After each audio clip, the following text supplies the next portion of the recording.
Hello and welcome back to part 3 of repairing a BALSA model.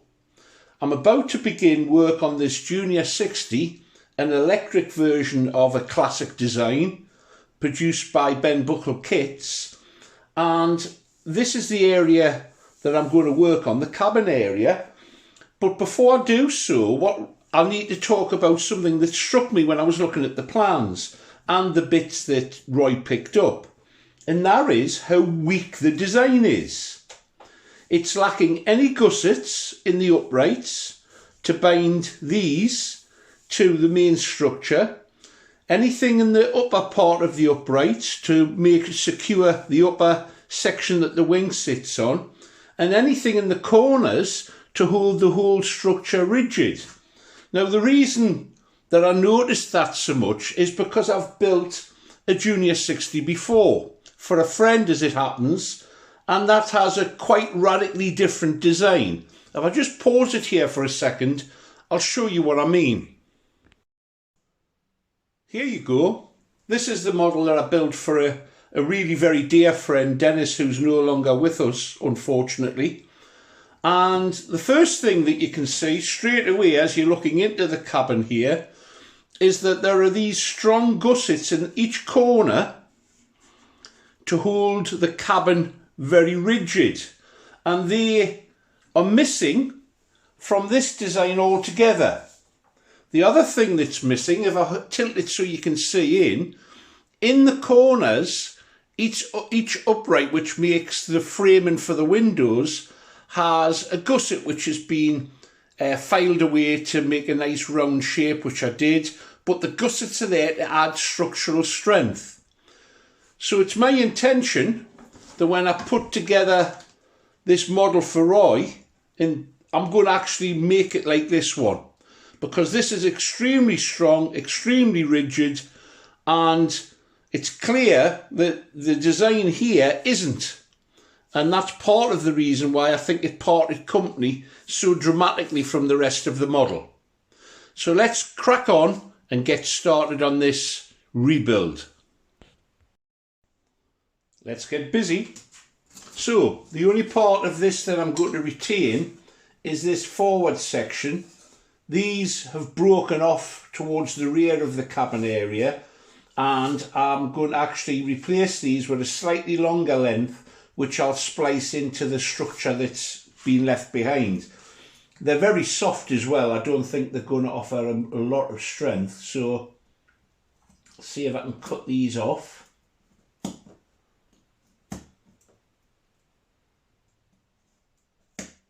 Getting through there. I'd actually saw that out.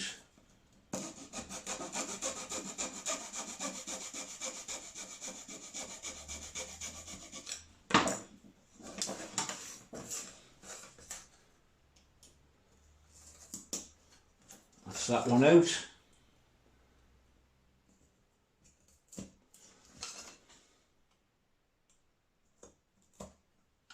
Take that one out. There we go. Now I've cut two pieces, as I say, slightly longer because I'm going to cut into the piece that's been left behind. And I need to glue these like this, but before I do so, what I'm going to do is put a little bit of cling film, food wrap on here so that I don't end up sticking it to the board. And then I'll make the gussets. I'll pin it all down on here, just making sure it's the same, parallel to one another. And when it's all set, then I'll serve it up to the fuselage and do the uprights as well. So let's get some cling film down there. Ready to go. I've cut a couple of gussets out, copied from the other Junior 60 that I've built. We'll glue those in place using Gorilla Glue for this rather than super glue. It'll have to be left, obviously. pin this down, find the pins,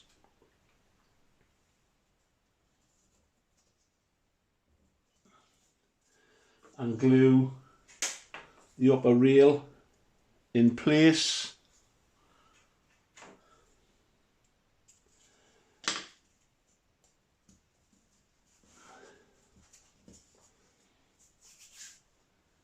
And then I'll have to leave it for a couple of hours or an hour or so till it's properly dry. I've cut the cross pieces, although I'm not going to glue those in just yet, but I will use them to ensure that the rails remain parallel to one another. Need a bit more glue.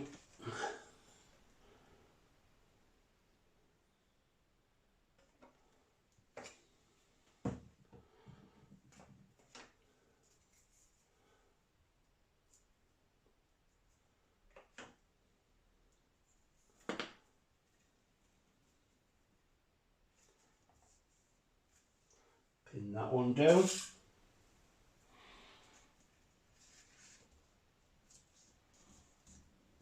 And that gives a much bigger area for the side rail to attach to the front part. I don't know what they were thinking with that design, to be quite honest with you. It just doesn't work at all.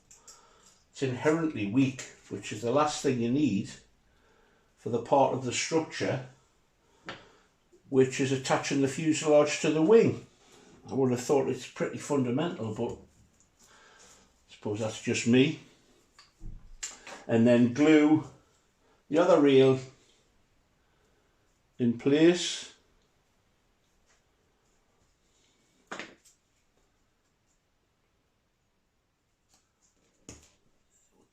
Make sure it's in contact.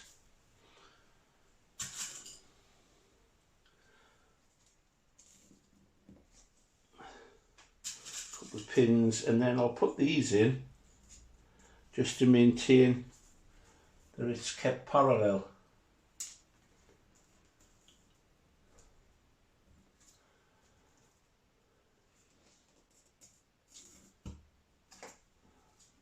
Actually, that looks okay. I'll just put a couple of pins in and then leave this to dry.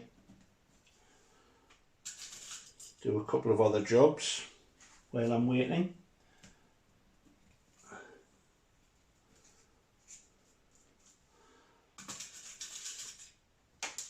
And I think this will make for a much stronger cabin area than the one that's on the plan. I think sometimes you just have to bite the bullet and say, no, this plan's not going to work, or I can see a problem with it. That's easier said than done. If you have little experience, you are sort of at the mercy of the designers, and it's a shame when things like that happen. But there you go. We'll leave that now, let that set, and then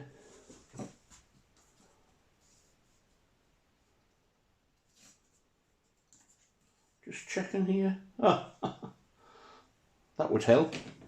I've put the wrong rail in. I've put the scrap in rather than the I've put the scrap in rather than the or the piece that's left over rather than the actual rail. Well, let's correct that.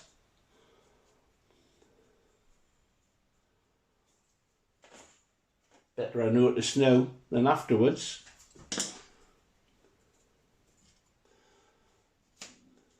There we go.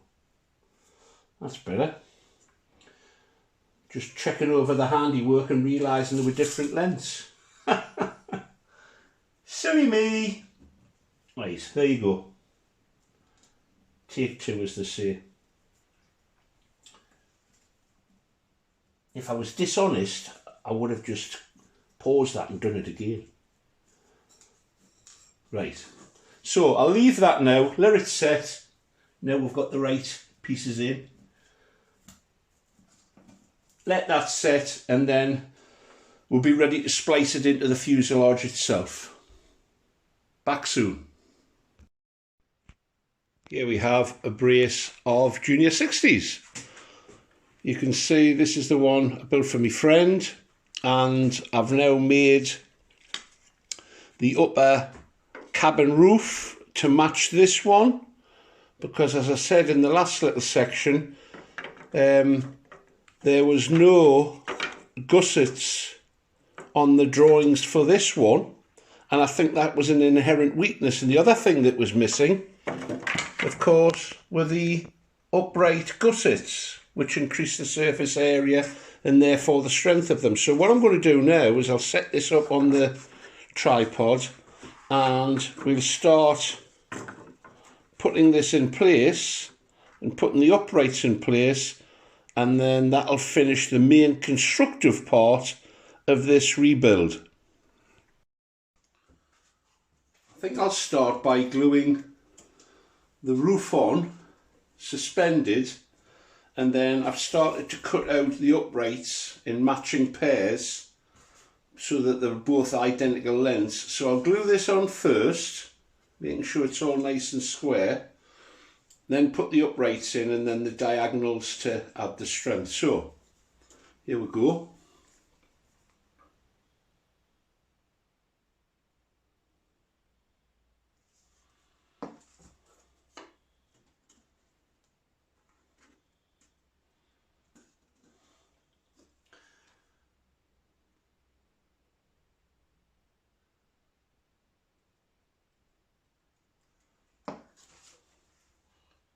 Strange how just adding the cabin roof on makes such a difference to the appearance of the model, isn't it?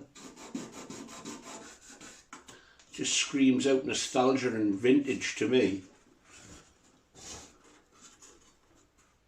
Real classic design, the Junior 60. I'm not altogether convinced actually that the Junior 60 is an ideal training model.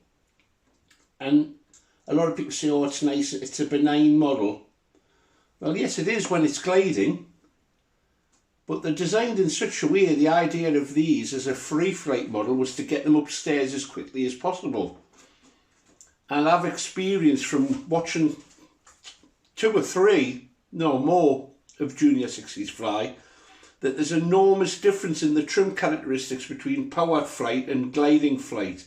And I think that can catch a novice out quite a bit. So it's something that just bears thinking about and considering that the trim is very different to the model under those conditions. I have heard people put an 1/8 packing under the trailing edge of the upper wing to calm down that steep climb that was so characteristic of the free flight version. I've actually just set a double trim setup on the radio so that there's actually down elevator mixed in with the throttle, so as I'm opening the throttle up, it tames it down. I mean, you could just do it by pushing your thumb down, but it just makes life a little bit calmer. So that's that in place. I have got a set somewhere of these. I've mixed them up, I'll have to find them, and we'll start putting the uprights in, and then it's approaching the getting ready to cover it stage. Pause it for a moment. I've found the uprights, so obviously the tallest, well, I don't know if it is obviously, but the tallest pair go at the front, then the next one and the next one. There's a slight slope on this. I think what I'm going to do is I'm going to make some gusset strengtheners for the corners, and I'll glue them on the lower part of the uprights, and then when everything's completed I'll add the top ones, and the radius for the windows I'll sand in after the whole lot's set and all being glued in place. They don't need to be very big, these, but they will impart quite a bit of strength, because we've only got a tiny little, well, it's a 1/4 inch square, and by adding these either side we are more than doubling it. So cut these out.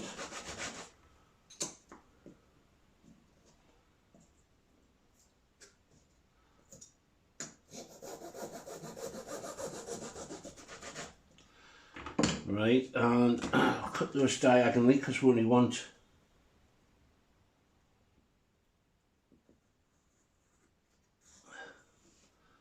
there's a lot to cut sand away if I put a whole block in, wouldn't there be?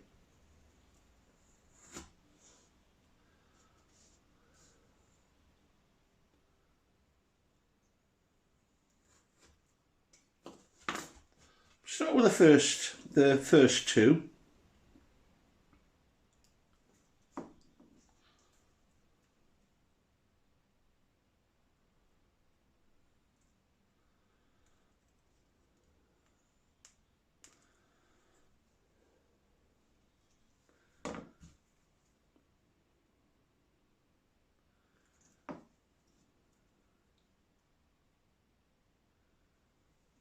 Whoops, dropped that one.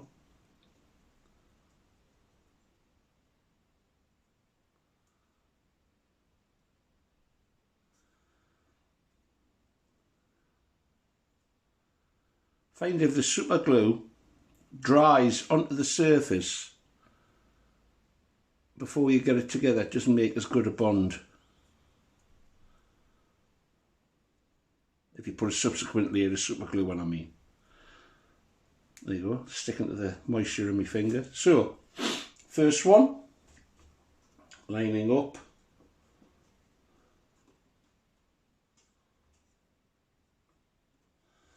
Let's put that in place.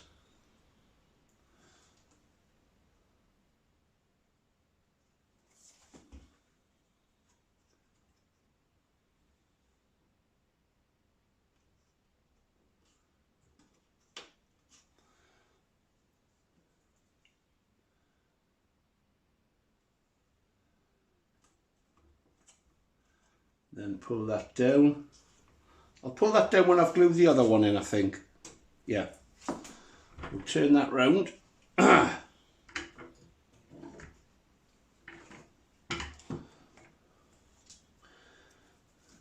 the next one set up.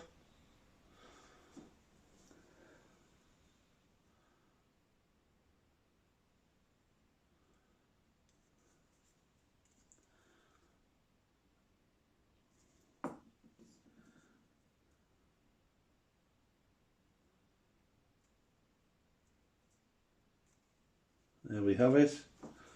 Bit of glue.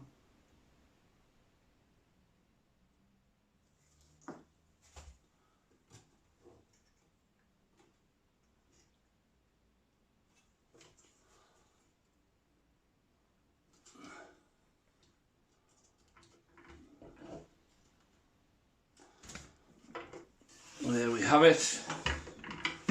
That just needs pulling into position.